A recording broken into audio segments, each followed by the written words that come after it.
কি অবস্থা? হ্যাঁ ভালো, তোমার কি অবস্থা? এই তো আছো। হ্যাঁ হ্যাঁ যাক, তোমাকে আমি একটা কথা বলবো। হ্যাঁ বলো। বলছি, আমার সাথে রিলেশন করার আগে তুমি কি অন্য কারোর সাথে রিলেশন করেছো?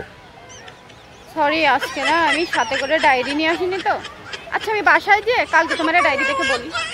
বুঝতে পারছি, আর বলতে হবে না। তুমি যাও। তুমি যে কত বড়। এই কখন আসছো? এই তো এখন আসলাম। কি অবস্থা? এই তো আলহামদুলিল্লাহ, তোমার কি অবস্থা? ভালো। আচ্ছা, ভারত আর পাকিস্তানের তো যুদ্ধ শুরু হয়েছে। হ্যাঁ হ্যাঁ, বিশাল যুদ্ধ হচ্ছে। তো তুমি কোন পক্ষে? পাকিস্তান। কি পাকিস্তান? আর তুমি? আমি ভারত। ও শোনো শোনো, আরেকটা কথা বলার আছে। বলো। তোমার আর আমার রিলেশন আজ এখানেই শেষ। আরে আরে তুমি তোমার বিপরীত পক্ষ, তো তোমার সাথে রিলেশন রেখে আমি কি করব? ভালো থাকো, আল্লাহ হাফেজ। আরে শালার বাঙালি, ভারত পাকিস্তানের যুদ্ধ আছে আর এরা প্রেম ভাঙাভাঙি করতেছে। আরে বাঙালি বলে কথা, আসলে বাঙালি একটা জিনিস রে ভাই। কি ব্যাপার, পার্কে ডাকলে কেন? ও যে তোমাদের মাস 2 পরে বিয়ে ঠিক হবে, হ্যাঁ তো তার আগে আমার কিছু জানার ছিল। হ্যাঁ বলো। বলছি, তোমাদের পরিবারের তুমি তোমার মাকে বেশি ভালোবাসো না বাবাকে বেশি ভালোবাসো? আরে কি বলো এইসব? আমি আমার আম্মুর কথায় উঠি আর বসি। আর সত্যি বলতে আমার আম্মুই তো আমার আব্বুরে পাত্তা দেয় না, তো সেখানে আমি কি বলবো?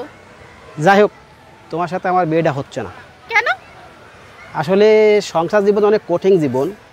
পৃথিবীতে যারা মা ভাতারি মাই বিয়ে করেছে তারা সারা জীবন সংসার জীবনে জড়িয়ে গুলি মরেছে। বাই থাকো। একটা ফোন কিনে দিছে, শুধু হ্যাং করে। আমার বান্ধবী সুমির বর ওরে একটা আইফোন কিনে দিছে। ও তাই? হ্যাঁ হ্যাঁ, আমার বন্ধুও দেখলাম কালকে তার বউরে আছে ডিপোজ দিছে। থাক থাক থাক, আমার আইফোন লাগবে না, যেটা আছে এটাই আমার কাছে। Hi aunty. এই আমারে দেখলে কি আন্টি মনে হয়? না, আপনার দেখে আমার গার্লফ্রেন্ড মনে হয়। হ্যালো আপু, এমএম কলেজটা কোন দিকে? এমএম কলেজ আপনি এই যে গেটটা পার হয়ে ডান হাতে যেই এমএম কলেজ। ও ঠিক আছে, থ্যাংক ইউ। এই হ্যাঁ দাঁড়ান দাঁড়ান, কি বললেন আপনি? কই আপনাকে কি বললাম? একটু আগে কি যেন বললেন থ্যাংক ইউ করে? মিডিয়াম মানুষ আসলে বেশি করে। আপনি আমাদের টাকা পয়সা বাড়ি গাড়ি কোনো কিছু কমতি রাখেননি, কিন্তু একটা মেয়ে কি এতেই সুখে থাকে? এর বাইরেও তো আরো চাহিদা থাকে। আচ্ছা আমার আগে তোমার লাইফে কোনো প্রেম আসে নাই? হ্যাঁ আসছিল তো। তো করো নাই কেন? এ তখন আমি ওই গেলাম। আপনাদের ছাত্রদের আন্দোলনের ফলেই এই সরকার আসছে।